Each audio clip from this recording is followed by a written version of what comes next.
We told you about XRP, Keith, and I will say it in this video even though I don't want to.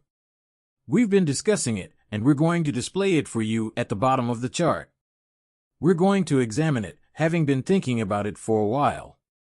We're going to examine. We will notify you when the next move is imminent at that point, to anticipate where we will be heading by the end of the year. Everything is set up for next year. Computed, by which I mean this chart, and it was referred to as the bottom nail in just 2 weeks. When you actually practice technical assistance, or, more accurately, when you have someone who knows what they are doing and can do it, amazing and terrifying things can happen. We'll also be talking about it. Given that I recently joined that consensus, and a lot of you are unaware that VO is a sleeping giant with a huge opportunity, that a was we're going to hear from Stide Alder regarding the Ripple v. SEC lawsuit for all VO buyers. After that, we'll investigate the R3/4 JP Morgan coin, the connection to the XRP ledger, and XRP itself. After all, anything is possible, people, so without further ado, kick back, unwind, and enjoy the show. Let's get this done. $67,800 worth of Bitcoin and Ethereum is now at $35.85, up 1.15% over the last 24 hours. As of right now, it has risen 66% from the previous 24 hours, with USDT and USDC both closing at their dollar pegs, while XRP is a mean lean 49 cents higher at 1.51%. It appears like we broke out only yesterday, reached the bottom, and then began to go to the upside overall. The market capitalization of cryptocurrencies is a little lower, but you already know what's doing well at the moment. $2,469 billion at this point when we watch the movie. We're going to dive right into VO, but what became of that agreement?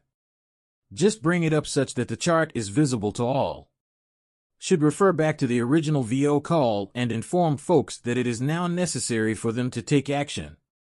We were floating in the same spot, call it a penny, please pardon my 0.009L. After a call was placed, we witnessed a skyrocket that reached 2.5. Yes, dumb money was made, half cents. Utterly foolish money was earned, and as was to be expected, there was a retracement. As they say, and as this channel's slogan states, nothing rises or falls in a straight line. Forever, therefore at this point, we are changing. Could we perhaps go back and retest as we are retesting? The 9 we could, but you are aware that it's quite frankly, everything from this point on, just from this point on, from 9 to the current levels is a terrific chance to purchase, because what we're looking at on VO is most likely a 20 to 50x currently. If you're in the US, purchasing it is a hassle. I understand. I recognize. Believe me, I understand. But this movement that we first witnessed took, 30 days to complete. People did it 3 times in 30 days. It's Father's Day today. You're done there. Simply release it, evil beam, evil bang. I'm up at 6:30 to do this, so I'm a little late. First, check out the video that talks about it. He was kindly given access to a video by a new acquaintance who attended Consensus 2024 in Austin from May 29th to May 31st, yesterday, Mr. Traba, the group CEO and co-founder of Lightnet, the administration, which we all know has ties to the Italian people, established itself in Thailand. Watch this video to learn more. You want to hop in there because programmable money has it, except for privacy, I believe. We are preparing to introduce Mird, Thailand's national digital wallet. The concept that we may implement a smart contract is to drive a money multiplier because of the value of giving away free money in situations where you're actually giving people free money to test the credit card. By adding funds to the blockchain, you can really configure it so that simply handing over cash results in spending and only serves as a one-time money multiplier. Nevertheless, you can use a smart contract to implement geofencing, which limits your spending to your immediate area. When a subdistrict crosses into another, a multiplier is applied to the amount that goes from the retailer to the wholesaler. The Thai government is dull at the moment because of that additional multiplier. What does it mean to add this $300 in free money to the National Digital Wallet, place it under the smart contract, and attempt to use geofencing in a way that can increase the money multiplier by, say, 5 or 6 times? That the GDP can increase when the government invests $10 billion. By roughly $100 billion, and using this programmable money to satisfy that we will actually have borderless payment infrastructure. So for a country like Thailand, for example, we can actually allow capital to control the country when we start developing the smart contract infrastructure, making it easier for the money to flow. This means that in the future, the USDT and USDC may be swapped into this locally programmable money, for the vice chairman to discuss their plans. That's significant over in Thailand with the Thai government people. Everyone often asks me what a sleeper is, therefore, that's a sleeper. What should we purchase? Into, but when we look at these coins, we don't look at sleepers, rather, we look at safe sleepers. We're not just wasting our time. We're looking at tokens. It's similar to purchasing XRP. Since it has only increased by a factor of 2 since 2017, I won't call it XRP, but this is more akin to a buying chain. Link from 2017 to the present, correct? Searching for the early ventures that are just getting underway and appear to have a viable use case and longevity, Steid Alder claims the SEC is infuriated. In its self-defense, Ripple made no concessions, and the court made it clear that XRP is not a security. Not only is there no victim to make amends for, but worst of all, for the SEC, although Ripple is doing well, it appears that the SEC has given up on meeting the demand for $2 billion.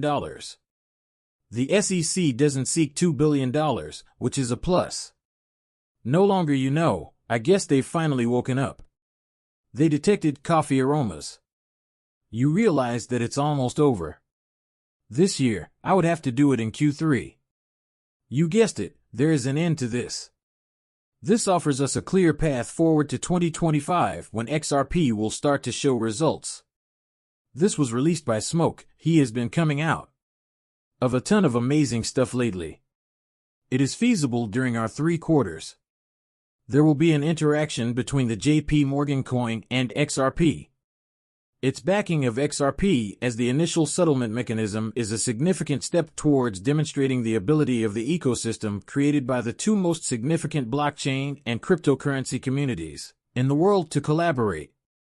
Regardless of the payment method, BAML, Wells Fargo, or JP Morgan coins, the settler is indifferent to it. I was unaware of that particular bank. I'm not sure what Bank of America's HSBC is. Whatever it is, I believe it to be the Bank of America. We don't have any financial stake in the outcome, and we don't have a horse in the race. All we're attempting to do is increase the number of users on our platform.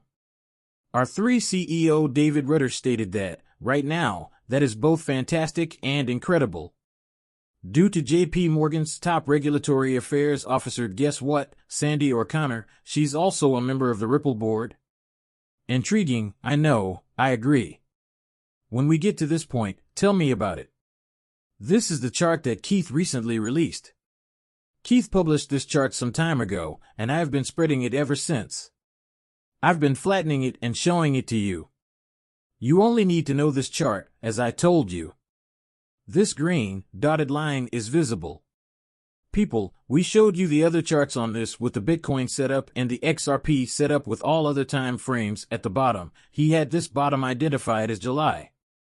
The vertical green line is moving down, that is when it occurred.